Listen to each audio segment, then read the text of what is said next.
mayambu ahanba makthada kanglele pungwari channel gi maikadagi bisok khoirakpamna taram noksari channel asina ngasisu tabada ki tujungba phawraba subscribers na thabira powari ama mayamda khudol tamjage haiduna poduna laksari wari asi lithok charapa matamda soikiba langkiba kaya yarabosu mayamna nungsibiduna ngakpiu haiduna hajari aduga amana channel asibu mapung phanba matamda saruga biboina ado madamna like amadi subscribe share to biro mahaduna jari subscribe to matamda bell icon du on to biro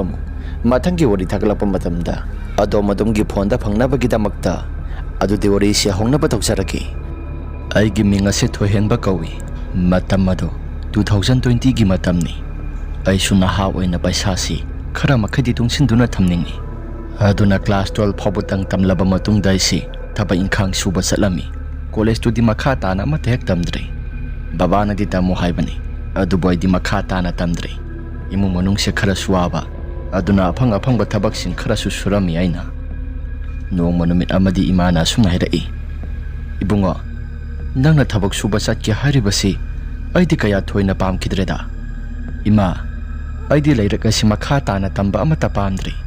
baba ho ima hoina di makha tana tam khodi hajariba aidi mase kaya thoina apamba amata leitre yengo imu manungi phibam singa si su yengo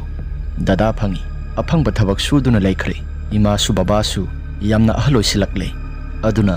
ai leirik tamlaga baba ga ima ga dada ga da saitheng pibado aidi pamdre makha tana aduna leirika si khara tamba yaba tamle iba paba mayek singa khangle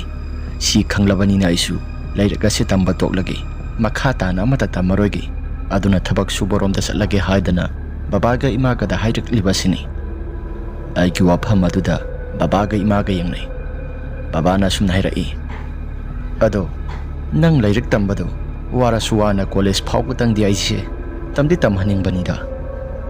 nangi thagi paisa khara phangjarakpaduna lairik lesu tamba matamda form fill up amadi mingsal sen sida su maya maromama sanga kadoribani aduna nang na sana tanjarpa paisa do maduna nang college tamlabasu kasu kaidabra khalli hoi baba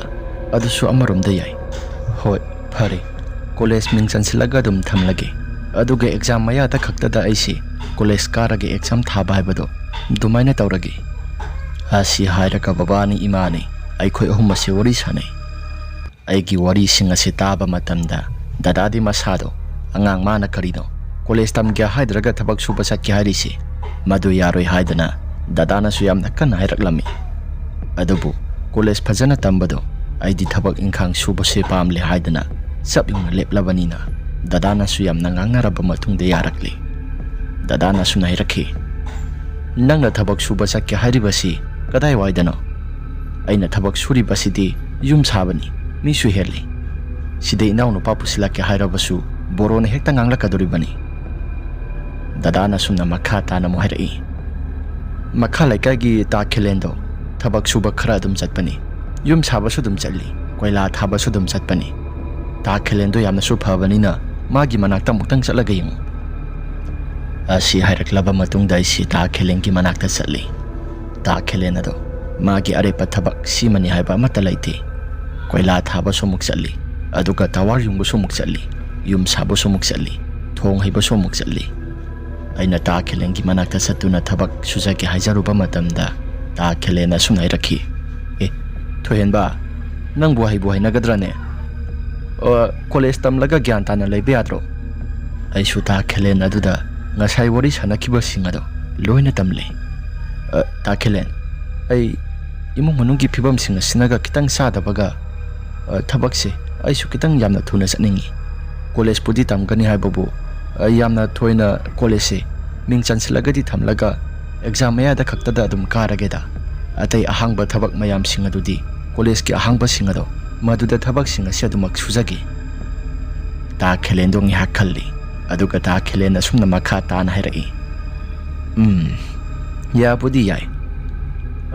college so dum tamdi tamba sang naina ka da bagi wani afare nakhogi baba imana di adum yarak labana tra phajana ta khelen aina phajana ngangnaraba matungda dum yarakle fare nokhoi baba ga ima ga yarak labanina thabak ado sanaba tawrasi ꯑꯗꯣ ꯍꯟꯗꯛ ꯑꯍꯥꯟꯕ ꯁꯨꯒꯗꯧꯔꯤꯕ ꯅꯪꯒꯤ ꯑꯣꯏꯅ ꯊꯕꯛ ꯑꯁꯤꯗꯤ ꯀꯣꯏꯂꯥ ꯊꯥꯕꯅꯤ. ꯂꯝ ꯑꯁꯤ ꯈꯤꯇꯪ ꯂꯥꯞꯄꯤ. ꯅꯈꯣꯏ ꯏꯃꯥꯒ ꯕꯕꯥꯒ ꯌꯥꯔꯛꯀꯗ꯭ꯔꯣ? ꯇꯥꯈꯤꯂꯦꯟ, ꯕꯕꯥꯒ ꯏꯃꯥꯒꯅꯁꯨ ꯇꯥꯈꯤꯂꯦꯟꯁꯤ ꯀꯩꯁꯨ ꯊꯣꯏꯗꯣꯛꯄ ꯑꯀꯥꯏꯕ ꯇꯧꯗꯕ ꯃꯤꯅꯦ ꯈꯪꯕꯅꯤꯅ ꯑꯗꯨꯝ ꯌꯥꯏꯗ. ꯗꯗꯥꯅꯁꯨ ꯇꯥꯈꯤꯂꯦꯟꯒꯤ ꯃꯅꯥꯛꯇ ꯆꯠꯂꯒ ꯑꯃꯨꯛꯇꯪ ꯇꯥꯟꯅꯔꯨꯁꯨ ꯍꯥꯏꯗꯅ ꯁꯤꯗ ꯂꯥꯛꯂꯤꯕ ꯑꯁꯤꯅꯤ. ꯑꯣ, ꯐꯔꯦ ꯑꯗꯨꯗꯤ ꯊꯕꯛ ꯑꯗꯨ ꯅꯪꯅ ꯆꯠꯄ ꯄꯥꯝꯂꯕꯅꯤꯅ ꯅꯪꯒ ꯑꯩꯒ ꯄꯨꯂꯞ ꯄꯨꯟꯅ ꯊꯕꯛ ꯑꯗꯨ ꯆꯠꯃꯤꯟꯅꯔꯁꯤ. ꯑꯗꯣ ꯇꯥꯈꯤꯂꯦꯟ, ꯀꯩꯗꯧꯉꯩꯗꯒꯤ ꯆꯠꯄ ꯍꯧꯒꯗꯧꯔꯤꯕꯅꯣ? ꯍꯟꯗꯛꯀꯤ ꯍꯞꯇꯥ ꯑꯁꯤꯒꯤ ꯃꯅꯨꯡꯗꯗꯤ ꯁꯣꯏꯗꯅ ꯑꯗꯨꯝ ꯍꯥꯏꯔꯛꯑꯅꯤ. ꯃꯗꯨ ꯍꯦꯛ ꯍꯥꯏꯔꯛꯄꯒ ꯑꯩ ꯄꯥꯎ ꯐꯥꯎꯔꯛꯑꯒꯦ. ꯑꯩꯈꯣꯏꯒꯤ ꯕꯣꯔꯣꯗꯣ ꯃꯥꯅ ꯍꯥꯏꯔꯛꯀꯗꯕꯅꯤ. ꯑꯩꯁꯨ ꯇꯥꯈꯤꯂꯦꯟꯒꯤ ꯋꯥꯐꯝ ꯑꯗꯨꯗ ꯌꯥꯔꯦ. ꯇꯥꯈꯤꯂꯦꯟꯅꯁꯨ ꯌꯨꯝꯗ ꯍꯜꯂꯨ, ꯆꯠꯀꯗꯕ ꯅꯨꯃꯤꯠ ꯑꯗꯣ ꯈꯪꯂꯕ ꯀꯥꯟꯗ ꯍꯥꯏꯔꯛꯂꯒꯦ ꯍꯥꯏꯗꯅ ꯑꯩꯕꯨ ꯍꯥꯏꯔꯛꯂꯦ. ꯑꯩꯁꯨ ꯌꯨꯝꯗ ꯍꯜꯂꯛꯂꯦ.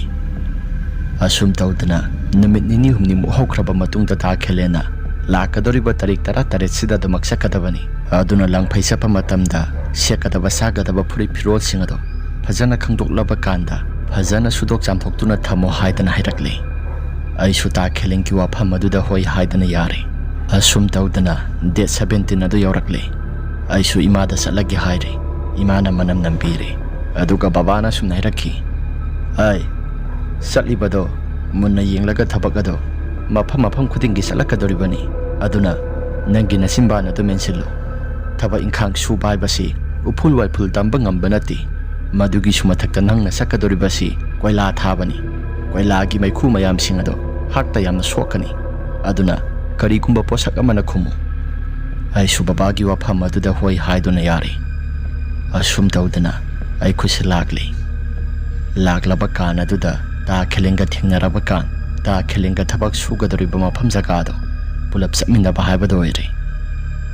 ꯑꯁꯨꯝ ꯇꯧꯗꯅ ꯑꯩꯈꯣꯏꯅ ꯁꯨꯒꯗꯧꯔꯤꯕ ꯖꯒꯥꯁꯤ ꯈꯨꯡꯒꯪꯒꯤ ꯂꯝ ꯑꯣꯏꯅꯁꯨ ꯇꯧꯏ. ꯃꯐꯝ ꯖꯒꯥꯁꯤꯃꯗꯤ ꯍꯥꯏꯗꯣꯛꯆꯔꯔꯣꯏꯒꯦ. ꯃꯁꯤ ꯍꯥꯏꯗꯣꯛꯂꯨꯕ ꯃꯇꯝꯗ ꯅꯨꯡꯉꯥꯏꯇꯕ ꯊꯧꯗꯣꯛ ꯈꯔ ꯊꯣꯛꯀꯗꯕ ꯂꯩ. ꯃꯗꯨꯅ ꯃꯔꯝ ꯑꯣꯏꯗꯨꯅ ꯑꯩꯅ ꯍꯥꯏꯖꯕꯅꯤ.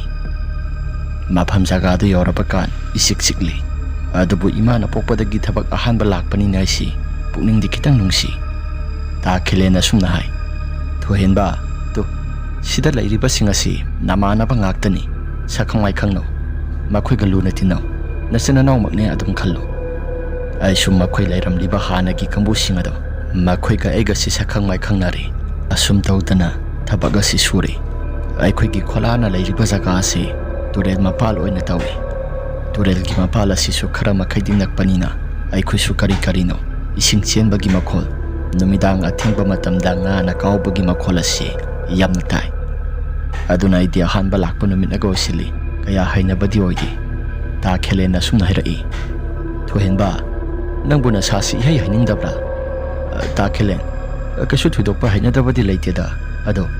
ꯂꯪꯐꯩ ꯊꯣꯛꯇꯨꯅ ꯄꯩꯁꯥ ꯇꯥꯟꯕ ꯍꯥꯏꯕꯁꯤ ꯍꯟꯗꯛꯀꯤꯁꯤꯅ ꯑꯍꯥꯟꯕ ꯑꯣꯏꯕꯅꯤꯅ ꯄꯨꯛꯅꯤꯡꯗꯤ ꯈꯤꯇꯪ ꯅꯨꯡꯁꯤ ꯇꯥꯈꯤꯂꯦꯟ. ꯇꯥꯈꯤꯂꯦꯟꯅ ꯅꯣꯛꯇꯨꯅ ꯑꯁꯨꯝꯅ ꯍꯥꯏꯔꯛꯏ. ꯇꯧꯗꯤ ꯇꯧꯕꯅꯤ. ꯑꯩꯈꯣꯏꯁꯨ ꯍꯥꯟꯅ ꯂꯪꯐꯩ ꯊꯣꯛꯇꯨꯅ ꯏꯍꯥꯟ ꯍꯥꯟꯅ ꯄꯩꯁꯥ ꯇꯥꯟꯕ ꯅꯨꯃꯤꯠ ꯑꯗꯣ ꯄꯨꯛꯅꯤꯡ ꯌꯥꯝꯅ ꯅꯨꯡꯁꯤꯈꯤ. ꯑꯗꯨꯕꯨ ꯅꯨꯄꯥꯅꯤ. ꯂꯪꯐꯩ ꯆꯠꯇꯨꯅ ꯊꯕꯛ ꯁꯨꯕ ꯍꯥꯏꯕꯁꯤ ꯐꯅ ꯅꯨꯡꯉꯥꯏꯕ ꯏꯃꯨꯡ ꯑꯣꯏꯔꯕꯁꯨ ꯂꯪꯐꯩ ꯆꯠꯇꯨꯅ ꯃꯄꯥꯟ ꯊꯣꯛꯇꯨꯅ ꯕꯤꯖꯤꯅꯦꯁ ꯇꯧꯕ ꯍꯥꯏꯕꯁꯤ ꯃꯁꯤ ꯃꯁꯥꯅ ꯑꯗꯨꯝ ꯇꯥꯔꯛꯄꯅꯤ. ꯑꯗꯨꯅ ꯂꯥꯏꯔꯕ ꯑꯩꯈꯣꯏꯁꯨ ꯂꯪꯐꯩ ꯊꯣꯛꯇꯨꯅ ꯄꯩꯁా ꯇꯥꯟꯕ ꯍꯥꯏꯕꯁꯤ ꯑꯗꯨꯝ ꯑꯣꯏꯔꯛꯀꯗꯕꯅꯤ. ꯄꯨꯛꯅꯤꯡ ꯋꯥꯈꯜ ꯁꯣꯟꯊꯒꯅꯨ. ꯂꯩꯃꯤꯟꯅꯔꯤꯕ ꯃꯌꯥꯝꯁꯤꯡ ꯑꯁꯤ ꯍꯔꯥꯎ ꯇꯌꯥꯝꯅ ꯂꯩꯃꯤꯟꯅꯧ. ꯑꯩꯁꯨ ꯍꯣꯏ ꯍꯥꯏꯗꯅ ꯌꯥꯔꯦ. ꯑꯁꯨꯝ ꯇꯧꯗꯅ ꯊꯪꯅꯕ ꯅꯨꯃꯤꯠꯇꯨꯗꯒꯤ ꯍꯧꯔꯒ ꯑꯩꯈꯣꯏꯁꯤ ꯀꯣꯏꯂꯥ ꯊꯥꯕ ꯍꯧꯔꯛꯂꯦ.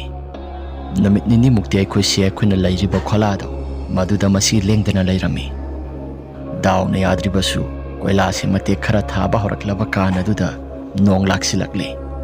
ꯅꯣꯡ ꯂꯥꯛꯄꯗꯨꯗ ꯑꯁꯨꯛꯀꯤ ꯃꯇꯤꯛ ꯌꯥꯝꯅ ꯀꯟꯅꯁꯨ ꯆꯨꯏ. ꯂꯝꯕꯤꯗꯨꯁꯨ ꯀꯣꯏꯂꯥ ꯊꯥꯕꯗꯣ ꯄꯥꯛꯅ ꯍꯦꯛꯇ ꯌꯥꯗꯦ. ꯂꯩꯈꯣꯝꯅ ꯆꯣꯠ ꯂꯥꯎꯔꯕꯅꯤꯅ ꯃꯗꯨ ꯀꯪꯕ ꯉꯥꯏꯕꯗ ꯑꯩꯈꯣꯏꯁꯤ ꯑꯋꯥꯕ ꯍꯥꯏꯕꯗꯨ ꯑꯣꯏꯔꯝꯃꯤ. ꯅꯣꯡꯁꯨ ꯌꯥꯝꯅ ꯀꯜꯂꯤ ꯅꯨꯃꯤꯠ ꯑꯗꯣ. ꯑꯩꯅ ꯏꯃꯥꯟꯅꯕ ꯑꯃꯗ ꯍꯥꯏ. ꯚꯥꯏ, ꯁꯤꯒꯤ ꯇꯨꯔꯦꯜ ꯆꯦꯜꯂꯤꯕ ꯑꯁꯤꯒꯤ ꯃꯄꯥꯟꯋꯥꯏꯁꯤꯗꯅꯒ ꯑꯩꯈꯣꯏꯁꯤ ꯂꯩꯁꯤꯜꯂꯤ. ꯅꯣꯡ ꯆꯨꯊꯔꯛꯂꯕꯅꯤꯅ ꯏꯁꯤꯡꯒꯤ ꯏꯃꯥꯏꯁꯤꯁꯨ ꯁꯣꯏꯗꯅ ꯋꯥꯡꯂꯛꯀꯅꯤ. ꯑꯩꯈꯣꯏꯅ ꯁꯤꯗ ꯂꯩꯔꯤꯁꯤ ꯌꯥꯕꯨ ꯌꯥꯒꯗ꯭ꯔꯥ?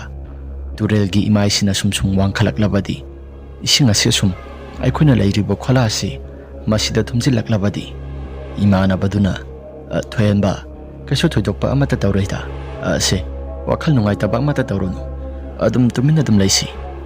ꯑꯁꯤ ꯍꯥꯏꯔꯒ ꯏꯃꯥꯟꯅꯕꯗꯨꯅ ꯒꯦꯝ ꯁꯥꯟꯅꯔꯝꯃꯤ.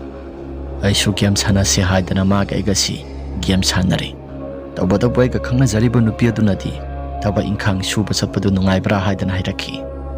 ꯑꯩꯁꯨ ꯅꯨꯡꯉꯥꯏ ꯍꯥꯏꯗꯅ ꯈꯨꯝꯂꯤ ꯋꯥꯔꯤ ꯋꯥꯇꯥꯏ ꯁꯥꯟꯅꯕ ꯇꯣꯛꯂꯕ ꯃꯇꯨꯡ ꯑꯩꯁꯨ ꯒꯦꯝ ꯍꯥꯏꯐꯦꯠ ꯁꯥꯟꯅꯃꯤꯟꯅꯔꯦ ꯑꯩꯈꯣꯏꯅ ꯂꯩꯔꯤꯕ ꯈꯣꯂꯥ ꯑꯁꯤꯒꯤ ꯅꯥꯀꯜ ꯅꯥꯀꯜ ꯊꯪꯕ ꯁꯔꯨꯛꯇ ꯎꯖꯥꯎ ꯑꯅꯤ ꯍꯧꯏ ꯃꯃꯥꯡ ꯊꯪꯕ ꯁꯔꯨꯛꯇ ꯍꯧꯔꯤꯕ ꯎꯖꯥꯎ ꯑꯁꯤꯗꯤ ꯃꯁꯤ ꯏꯁꯤꯡ ꯃꯈꯥꯗ ꯃꯔꯥ ꯆꯠꯂꯤ ꯍꯥꯏꯕꯗꯤ ꯇꯨꯔꯦꯜꯒꯤ ꯏꯁꯤꯡ ꯃꯈꯥ ꯂꯩꯃꯥꯏ ꯊꯪꯕ ꯁꯔꯨꯛ ꯑꯗꯨꯗꯒꯤ ꯇꯥꯔꯛꯄ ꯃꯍꯥꯛꯀꯤ ꯃꯔꯥꯗꯨꯅ ꯈꯔ ꯍꯦꯟꯗꯣꯛꯇꯨꯅ ꯏꯁꯤꯡ ꯃꯈꯥ ꯍꯥꯏꯕꯗꯤ ꯂꯩꯃꯥꯏꯗꯨꯗꯒꯤ ꯈꯔ ꯐꯧꯗꯔꯕ ꯃꯇꯨꯡ ꯏꯁꯤꯡ ꯃꯈꯥꯗꯁꯨ ꯃꯔꯥꯗꯣ ꯈꯔ ꯆꯠꯂꯤ ꯅꯨꯃꯤꯠ ꯑꯗꯣ ꯅꯣꯡꯁꯨ ꯈꯥꯛꯄ ꯂꯥꯎꯕ ꯇꯧꯕꯗꯨꯗ ꯑꯩꯁꯤ ꯒꯦꯝ ꯁꯥꯟꯅꯕꯗꯣ ꯈꯔ ꯀꯤꯁꯤꯜꯂꯛꯂꯤ ꯏꯃꯥꯟꯅꯕꯗꯨꯅ ꯊꯣꯏꯍꯟꯕ ꯇꯨꯝꯅꯕ ꯇꯧꯔꯁꯤꯔꯥ ꯍꯣꯏ ꯚꯥꯏ ꯇꯨꯝꯃꯁꯤ ꯍꯥꯏꯗꯅ ꯏꯕꯥꯅꯤꯁꯤ ꯇꯨꯝꯊꯅꯕ ꯇꯧꯔꯛꯂꯤ ꯅꯨꯃꯤꯠ ꯑꯗꯨ ꯍꯧꯈ꯭ꯔꯦ ꯅꯣꯡꯉꯥꯜꯂꯛꯂꯕ ꯀꯥꯟ ꯑꯗꯨꯗ ꯑꯩꯈꯣꯏꯒꯤ ꯈꯣꯂꯥꯒꯤ ꯃꯅꯥꯛꯇ ꯍꯧꯔꯤꯕ ꯃꯃꯥꯡ ꯊꯪꯕ ꯁꯔꯨꯛꯇ ꯂꯩꯔꯤꯕ ꯎ ꯑꯗꯣ ꯃꯗꯨꯒꯤ ꯃꯅꯥꯛ ꯑꯗꯨꯗ ꯃꯤ ꯃꯌꯥꯝ ꯑꯃ ꯑꯣꯝꯁꯤꯟꯅꯩ ꯑꯩꯁꯨ ꯍꯧꯒꯠꯂꯛꯄ ꯀꯥꯟ ꯑꯗꯨꯗ ꯀꯩꯗꯧꯔꯒꯦ ꯍꯥꯏꯗꯅ ꯈꯜꯂꯤ ꯑꯗꯨꯕꯨ ꯏꯃꯥꯟꯅꯕꯗꯨꯅ ꯍꯣꯕꯤ ꯍꯣꯕꯤ ꯆꯪꯂꯛꯂꯕ ꯃꯇꯝꯗ ꯑꯩꯉꯣꯟꯗ ꯑꯁꯨꯝꯅ ꯍꯥꯏ ꯊꯣꯏꯍꯟꯕ ꯁꯤ ꯍꯧꯒꯠꯂꯨ ꯑꯩꯈꯣꯏꯒꯤ ꯈꯣꯂꯥꯒꯤ ꯍꯦꯛ ꯃꯃꯥꯡ ꯊꯪꯕ ꯁꯔꯨꯛ ꯑꯁꯤꯗ ꯍꯧꯔꯤꯕ ꯎ ꯑꯁꯤ ꯃꯁꯤꯒꯤ ꯃꯈꯥ ꯊꯪꯕ ꯁꯔꯨꯛꯇ ꯆꯠꯊꯔꯤꯕ ꯃꯔꯥ ꯑꯁꯤ ꯁꯤꯗ ꯅꯨꯄꯤ ꯑꯃ ꯇꯥꯎꯔꯒ ꯂꯩꯔꯝꯃꯦ ꯍꯥꯏꯗꯅ ꯃꯌꯥꯝ ꯆꯪꯂꯒ ꯈꯨꯡꯒꯠꯅꯔꯤꯕꯅꯤ ꯂꯥꯛꯑꯣ ꯑꯃꯨꯛꯇ ꯌꯦꯡꯉꯨꯁꯤ ꯂꯥꯛꯑꯣ ꯍꯥꯏꯗꯅ ꯑꯩꯁꯤ ꯀꯔꯤꯅꯣ ꯍꯥꯏꯗꯅ ꯃꯥꯏ ꯃꯤꯠꯀ ꯑꯃꯠꯇ ꯍꯦꯛ ꯇꯥꯗꯕ ꯃꯈꯩ ꯑꯩꯁꯤ ꯊꯣꯛꯂꯒ ꯌꯦꯡꯂꯨꯏ ꯅꯨꯄꯤ ꯑꯗꯣ ꯈꯔ ꯈꯔ ꯃꯁꯥꯗꯣ ꯁꯣꯛꯂꯤ ꯁꯣꯛꯂꯤ ꯄꯨꯝꯊꯕ ꯑꯃꯒꯤ ꯃꯇꯧꯒꯨꯝꯅ ꯇꯧꯔꯛꯂꯤ ꯅꯨꯄꯤꯗꯣ ꯃꯁꯛ ꯃꯁꯥꯁꯨ ꯑꯃꯠꯇ ꯂꯧꯐꯝ ꯈꯪꯗ꯭ꯔꯦ ꯇꯧꯕꯗꯕꯨ ꯏꯁꯤꯡ ꯃꯈꯥꯗ ꯅꯨꯄꯤꯗꯣ ꯐꯅ ꯀꯨꯏꯅ ꯂꯨꯞꯇꯨꯅ ꯂꯩꯔꯨꯕ ꯃꯥꯜꯂꯤ ꯃꯁꯥꯗꯣ ꯈꯔ ꯃꯈꯩꯗꯤ ꯁꯣꯛꯂꯤ ꯑꯁꯨꯝ ꯆꯦꯟꯊꯔꯛꯂꯕ ꯀꯥꯟ ꯃꯃꯥꯡ ꯊꯪꯕꯗ ꯍꯧꯔꯤꯕ ꯎ ꯑꯁꯤꯒꯤ ꯃꯔꯥꯗꯨꯗ ꯄꯟꯗꯨꯅ ꯂꯩꯍꯧꯕꯅꯤ ꯃꯌꯥꯝꯁꯤꯡ ꯑꯗꯨꯁꯨ ꯆꯤꯡꯈꯠꯂꯕ ꯃꯇꯨꯡ ꯑꯄꯨꯝ ꯑꯁꯥ ꯃꯅꯝꯁꯤꯡ ꯑꯗꯣ ꯌꯥꯝꯅ ꯅꯝꯃꯤ ꯍꯥꯏꯗꯅ ꯇꯧꯔꯛꯂꯤ ꯉꯥꯏꯍꯥꯛꯇꯪꯒꯤ ꯃꯇꯨꯡ ꯄꯨꯂꯤꯁ ꯑꯗꯨ ꯂꯥꯛꯂꯤ ꯄꯨꯂꯤꯁꯁꯤꯡꯁꯨ ꯂꯥꯛꯂꯕ ꯃꯇꯨꯡ ꯋꯥꯍꯪ ꯄꯥꯍꯪ ꯈꯔ ꯇꯧꯔꯕ ꯃꯇꯨꯡ ꯅꯨꯄꯤꯗꯨ ꯄꯨꯈꯠꯈ꯭ꯔꯦ ꯅꯨꯄꯤ ꯑꯗꯨ ꯄꯨꯈ꯭ꯔꯕꯅꯤꯅ ꯃꯌꯥꯝꯁꯤꯡ ꯑꯗꯨꯁꯨ ꯍꯟꯖꯤꯟꯍꯧꯔꯦ ꯇꯧꯕꯗꯕꯨ ꯂꯩꯀꯥꯏꯒꯤ ꯑꯍꯜ ꯑꯃꯅ ꯁꯨꯝ ꯍꯥꯏꯔꯛꯂꯝꯃꯤ ꯑꯁ ꯈꯣꯂꯥꯒꯤ ꯍꯦꯛ ꯃꯃꯥꯡ ꯊꯪꯕ ꯁꯔꯨꯛꯇꯅꯒ ꯎ ꯑꯁꯤ ꯍꯧꯖꯤꯜꯂꯤ ꯉꯁꯤ ꯊꯣꯛꯂꯤꯕ ꯊꯧꯗꯣꯛꯁꯤꯡ ꯑꯁꯤꯒ ꯅꯈꯣꯏ ꯂꯩꯕꯗ ꯅꯨꯡꯉꯥꯏꯒꯗ꯭ꯔꯥꯅꯦ ꯈꯪꯗꯦꯗ ꯏꯄꯜ ꯂꯩꯕ ꯃꯇꯝꯗ ꯙꯨꯞ ꯊꯥꯎꯃꯩ ꯊꯥꯔꯒ ꯑꯗꯨꯝ ꯂꯩꯕ ꯑꯃ ꯗꯔꯀꯥꯔ ꯇꯥꯕ꯭ꯔꯥ ꯈꯜꯂꯤ ꯊꯣꯛꯂꯤꯕ ꯊꯧꯗꯣꯛꯁꯤꯡ ꯑꯁꯤꯅ ꯀꯩꯁꯨ ꯊꯣꯏꯗꯣꯛꯄꯗꯤ ꯑꯃꯠꯇ ꯇꯧꯔꯛꯀꯗꯕꯗꯤ ꯃꯥꯟꯗꯦ ꯇꯧꯕꯨ ꯇꯧꯔꯛꯇ꯭ꯔꯗꯤ ꯐꯔꯦ ꯑꯗꯨꯕꯨ ꯅꯈꯣꯏ ꯈꯔꯗꯤ ꯆꯦꯛꯁꯤꯜꯂꯨ ꯍꯣꯏ ꯏꯄꯜ ꯑꯁꯤ ꯍꯥꯏꯔꯒ ꯑꯍꯜ ꯑꯗꯣ ꯆꯠꯈꯤꯔꯝꯃꯤ ꯅꯨꯃꯤꯠꯇꯨꯗꯤ ꯑꯩꯈꯣꯏꯁꯨ ꯅꯨꯡꯁꯥꯕꯨꯗꯤ ꯈꯔ ꯁꯥꯗꯣꯛꯏ ꯍꯥꯏꯕꯕꯨ ꯅꯨꯡꯁꯥ ꯁꯥꯗꯣꯛꯂꯕꯁꯨ ꯑꯩꯈꯣꯏꯅ ꯍꯥꯟꯅ ꯄꯥꯀꯥ ꯂꯧꯈꯤꯕ ꯖꯒꯥꯗꯣ ꯃꯗꯨꯗꯤ ꯅꯣꯡꯅ ꯍꯦꯛꯇ ꯆꯣꯠ ꯂꯥꯎꯈꯤꯕ ꯃꯔꯝꯅ ꯂꯩꯈꯣꯝꯁꯨ ꯌꯥꯝꯅ ꯊꯣꯛꯏ ꯅꯨꯃꯤꯠꯇꯨꯒꯤ ꯅꯨꯡꯁꯥꯅꯗꯤ ꯀꯪꯕ ꯉꯝꯈꯤꯗꯦ ꯅꯨꯃꯤꯗꯥꯡ ꯋꯥꯏꯔꯝꯒꯤ ꯃꯇꯝ ꯑꯗꯨꯗ ꯅꯣꯡ ꯑꯁꯤꯁꯨ ꯈꯔ ꯈꯔ ꯊꯤꯠꯂꯤ ꯊꯤꯠꯂꯤ ꯆꯨꯔꯛꯂꯤ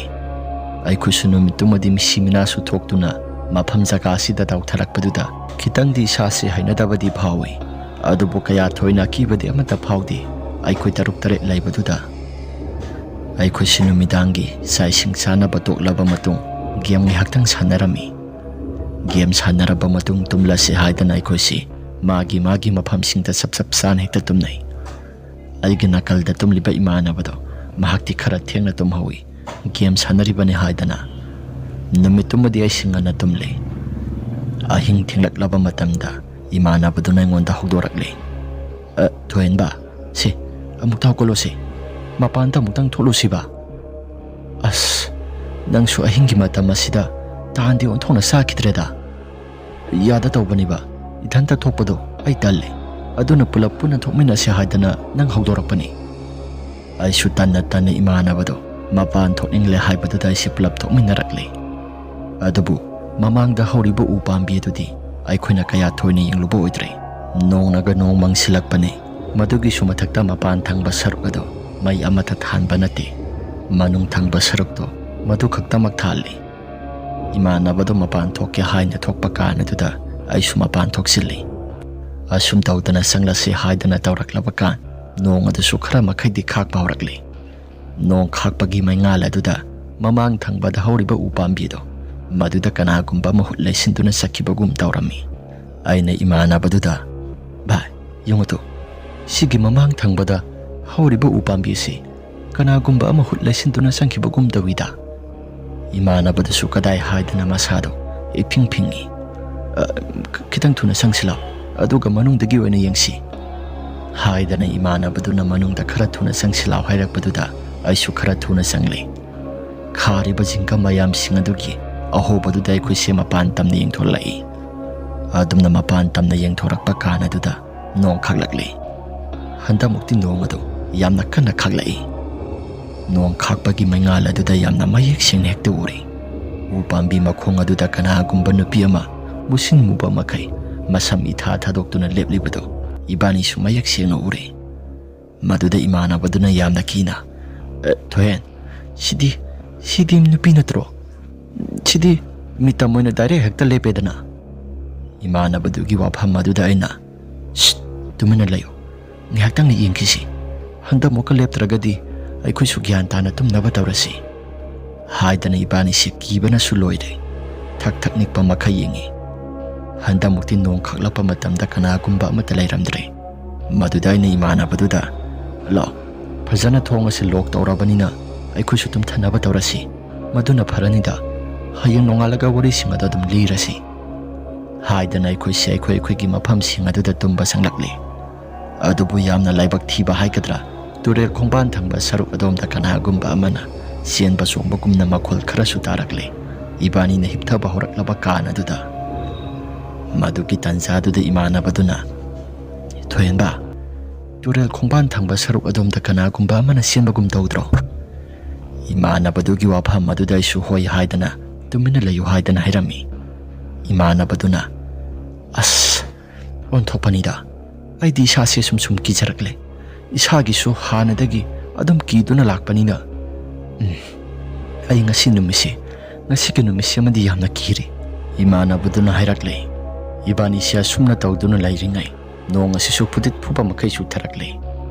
ꯇꯨꯔꯦꯜꯒꯤ ꯏꯁꯤꯡ ꯊꯪꯕ ꯃꯥꯏꯀꯩ ꯑꯁꯣꯝꯗꯁꯨ ꯀꯅꯥꯒꯨꯝꯕ ꯃꯤꯑꯣꯏ ꯈꯔ ꯏꯔꯣꯏꯗꯨꯅ ꯁꯥꯟꯅꯕꯒꯨꯝꯅ ꯇꯧꯔꯛꯂꯦ ꯃꯗꯨꯗ ꯏꯃꯥꯟꯅꯕ ꯏꯕꯥꯅꯤꯁꯦ ꯃꯁꯤꯗꯤ ꯇꯨꯃꯤꯟꯅ ꯂꯩꯁꯤ ꯍꯥꯏꯗꯅ ꯏꯕꯥꯅꯤꯁꯦ ꯇꯨꯃꯤꯟꯅ ꯑꯗꯨꯃꯛ ꯂꯩꯔꯝꯃꯤ ꯉꯥꯏꯍꯥꯛꯇꯪꯒꯤ ꯃꯇꯨꯡꯗ ꯀꯅꯥꯒꯨꯝꯕ ꯃꯤꯑꯣꯏ ꯈꯔꯅ murum sonbagumna makhol khara su tarakle adubu nong adu makhol asum kangkhalakpaduda makhol sing aduda amate hek taakidre numitumadi haukhare nong alaklaba kana khoi si wari wathai khara sanare numittu su thabak amata suba yadre nong chukhiba maramna thabak suminaba singdai khoina wari singada loina tamle adubu makhoina amate hek thajati thajadabaduda khoina asumna khalli oh noi sohren thengnaraba kan soidana khanganidana asi hairaga khoi sikhalami numitumadi yen thongba sa si haidana khoi mayam asisu yen lairami yen thongba sa thoklaba matungda magi mafam singda pothaba sangkhre numitumadi thabak suba yauminaba ahallama mapan thokhirami masado yamna lauduna iping sensilai mahakna lauduna sensilakpaduda khoi mayam asi kaidawrage haidana hanglami ahalado gyan pakna tadi masado churol yamna loli ta khilena sumna hairai thoyenba singdo khara purau lawai se khara thadragadi mase gyan tagadaba mandi aine sing glass ama purakli aduga lawai aduda thari ta khilena tada se kaidawrage tada ai khoi ka thabak suminari ba ma mase asumna hairai ai aingi matam asida mapan thokki haidana saklubani mapan thokpasida loiraga isi changlakpada sigi mamang thangbada horiba ujawasi sigi mana wasida kana gumba ama musin muna lepagum dawi nungsinaga silakpani aise khara thuna sanglagi haidana tawrakpaduda lengjum masida kana gumba ama na pairai lengjum pairakpaduda aise kana no haidana tunglai thoktuna yinglubada nupi ama masang masa somata khangde yamna akiba phanglaba sakta mamada lairami madu ubadagi aisu isasi khampre khangduna yamna lauduna sensilakpani yengoto nakhoi nausik thong hangtokpadadi kana gumba amata di leiti nupido sakphamsu yamna kai aina phone gi maya sima maida kapsinduna yengbada masak masa mata lopham khangde asi hairaga ahalado masadu yamna thak niktuna khangli ta khelena sumna hairai thoenba duk leibra ta khele duk te mata leitre ngasai khuna mai thakiba maital kharadi lairamgadaba male ta khilena maital kharado apanda mutang langtho ta khilen laibu lairamgadra thari basingado sahini aduna mapanda puthokuna mutang langtho uso Haidana imanabadu kaigasi saigapta khara saptuna puthokli kona amada aduga mapan thangba saruk aduda haidokli numitumadi asumna tawkhare kaishu thoidokpa amata tawrakhidre numit nini mukti lambi do khara kanglakpaduda koila do sutharakli koila thana aikoina wari watai khara sanai nupi asigi mathau mangamsing ase pangthokpa loitriba sala mafam jaga sida su laklaga haika lekat khara su tamba yaida mayam aduna hainarakpa kanda ina sum hairai nupi dubu masak masabu khangkrabo aina paw tabadadi masak khangba ngamdri haida masak khangba ngamdabanina mokta dum leiramgadaba mali mayam adu su sumi haidana hainarakli ahal amana adudi masigi matek se loisilaba kan khilen masigi matek se kayam wali akhuna loigadaba tada hangchit phawbutang surabadi masigi matek khara se loisilaga atopa mafam amada khola se sarasi maduda khara makai su farak yaida wara suwa nai khoi numit nini khaktang di ngai kisi numit nini ngai ba adudi numit nini sida muktam naraklabadi ngaranga na hangadi kasu thudopadi amatadi tawrakte haibabu tamba ngamdaba khara su leiri nonga sisu chingkhong singyada khara mangbagum tawi ahal adugi murum suntuna ngangliba wangang aduda aina sumna khalli khola sitang khara thuna hongtuna sarabadi phakranida mafam jaga asi hana aina lakpada karigumba amatadi tawdabani adubu thokriba thokdok singadunadi aikhusi laifam chafam amata khangdre lambi aduda koila thaba yengliba halaman singaduna kasu thoidokpa amata tawdabra lambi chathok chasin tawba miyoising ahalaman sing natraka khulai ka gi nha singsu lambi asida chathok chasin tawbada nupi du thengnai okmai haidana haiba horaklei madudai khoi mayam asi su thokiba wari singadu loina tamli ta khelena ahalaman sing aikhoi su khara makhidi thengnai adubu nahan ge numitumadi aikhoi sumaita langthoktuna khangle ado numit ni khaktang ngairabanina masigi matek se malusilaga somda oina khola se hongkadabanina aikhoi su kaya thoina thoksadreda ahalaman singduna hairai ibungo lai gi tingi pot asi lusu lubani adubu thoina khanba su phatti fare nakhoina kari no kharadi tawraga layu lai gi tingi haiba se tamba ngamdabanina mai asengba amadi thamu hoi ipal asi tawdana wari watai khara sanaraba matung aikhoi se koila thabado numitumadi loisilli numitumadi aisi isasi amna waba haibado irami mafamarang khangde pangwada waba horai aisi numitumadi saga si saramda adumaktum thare saga do loire sathokla silaw haiba kan aduda aisi saga do sathokli sakto sathokla bakan adum tum thabado phana kuini yadi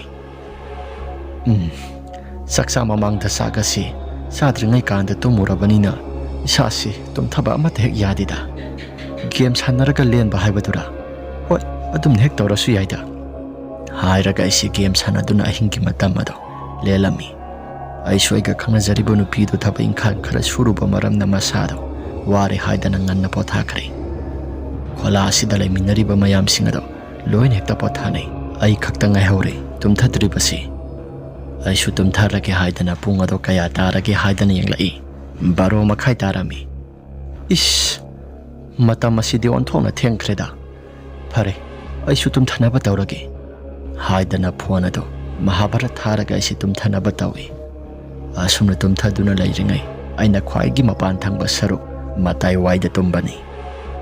asumna tawduna lairingai kana duda aikhoi khariba kholagi singasi masida kanagumba amana khetlaga sakhibagumna isi makhol khara tarakle makhol ado taba matamda uirum sarum tawrubudo mit ase khangsing singlakle hojikidudi karinoda asumna khanduna lairingai mapan thangbada lairiba koila dram mayam singado kanagumba miyoi amana kakhat gumda sanabugumna makhol khara tarakle koila dram mathak aduda nungjreng mayam ama saikhatana sanabagi khonjal khara sutarai makhol ado taba matamda gi sasi karino haidana khalai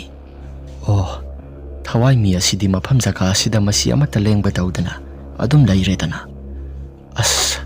onthokna hina khidreda asumna khanduna lairingai aikhoi mathak thangba jingka kupliba asida